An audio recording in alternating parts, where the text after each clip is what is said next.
Il est aussi un homme incroyablement humble. Et après 2 heures de conversation, il m'a regardé comme ça longtemps dans les yeux, puis il s'est levé, il m'a pris dans ses bras et il m'a dit « Allez, on va le faire ensemble ».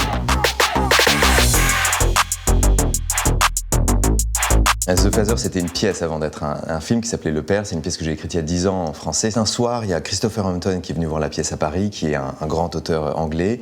Et on s'est rencontrés et il m'a exprimé son désir de traduire la pièce en anglais. On a commencé une collaboration ensemble, c'était il y a presque 10 ans maintenant. Et à travers lui, grâce à lui, j'ai un peu appris à travailler avec d'autres comédiens dans d'autres langues. Et donc ça a ouvert un peu le champ des possibles. The Father, je voulais que ce soit pas simplement une histoire, mais aussi une expérience. C'est l'histoire d'un homme qui perd ses repères, mais je voulais que ce soit l'expérience de la perte de repères, et que ce soit justement l'expérience de la perte de repères, y compris en tant que spectateur. Et il me semblait que le cinéma, de par son langage, permettait de faire de cette expérience quelque chose d'encore plus immersif, encore plus troublant, et j'espérais encore plus déstabilisant. You see, the situation is very simple.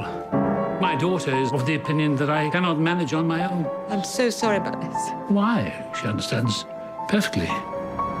Quand je commençais à rêver à ce film, parce que tout commence toujours par un rêve, le seul visage qui s'imposait à moi, c'était celui d'Anthony Hopkins. Et c'est la seule raison, en réalité, pour laquelle j'ai voulu faire ce film en anglais. On a simplement envoyé le scénario via son agent de la façon la plus classique ou conventionnelle possible, et c'était un peu comme une bouteille à la mer. Je pense que j'étais le seul à espérer qu'on ait un jour une réponse. Et un jour, j'ai reçu un appel d'un numéro que je n'identifiais pas, qui était en fait l'agent d'Anthony Hopkins, qui me disait qu'Anthony avait lu le scénario et qui souhaitait me rencontrer pour parler avec moi. Donc j'ai pris un avion pour Los Angeles pour prendre un petit déjeuner avec lui. Donc c'était le petit déjeuner le plus important de ma vie.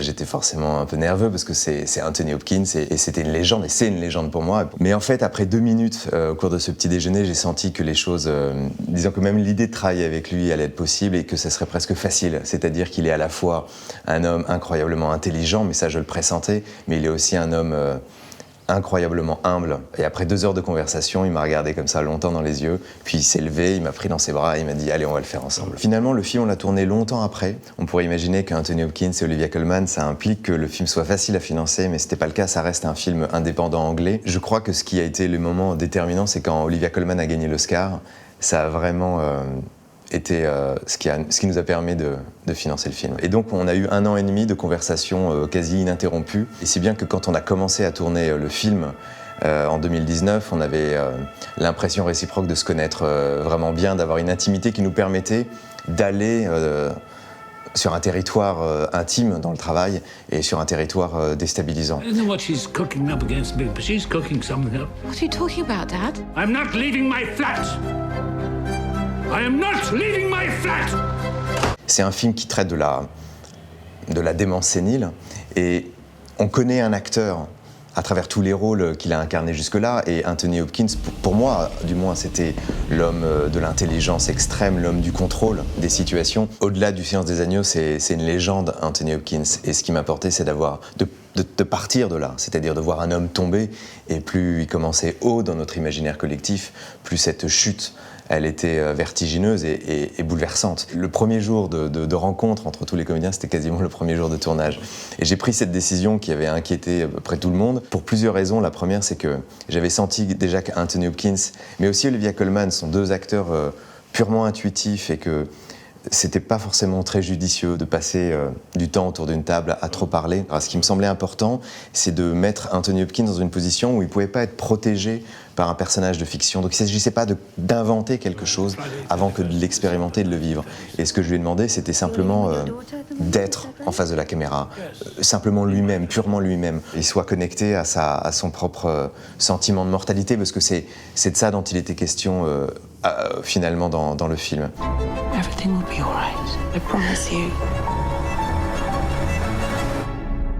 There's something funny going on. Le montage y suit assez fidèlement le scénario, et la dimension de labyrinthe du film, elle tient davantage au scénario qu'à ce qu'on aurait pu découvrir dans la salle de montage. Mais par exemple, il y avait une scène, je crois que c'est la seule que j'ai vraiment coupée, où il y avait une discussion entre Olivia Colman et Rufus Sewell, qui finalement commentait la situation dans laquelle elle se trouvait, elle, et le dilemme devant lequel elle se trouvait.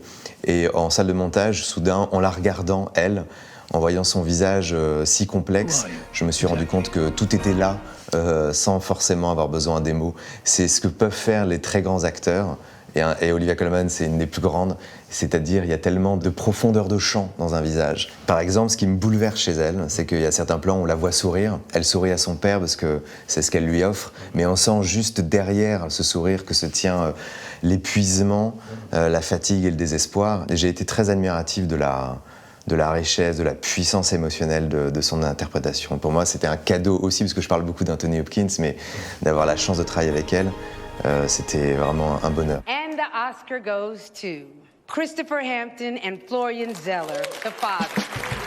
Thank you.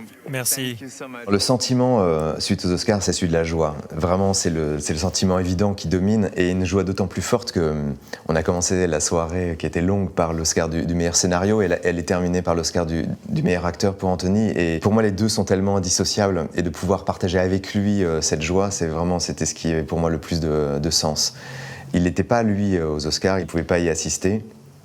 Et donc, je l'ai appelé le lendemain matin pour lui annoncer qu'il avait l'Oscar. Et il était tellement bouleversé au téléphone que, voilà, enfin, son émotion, c'était mon émotion.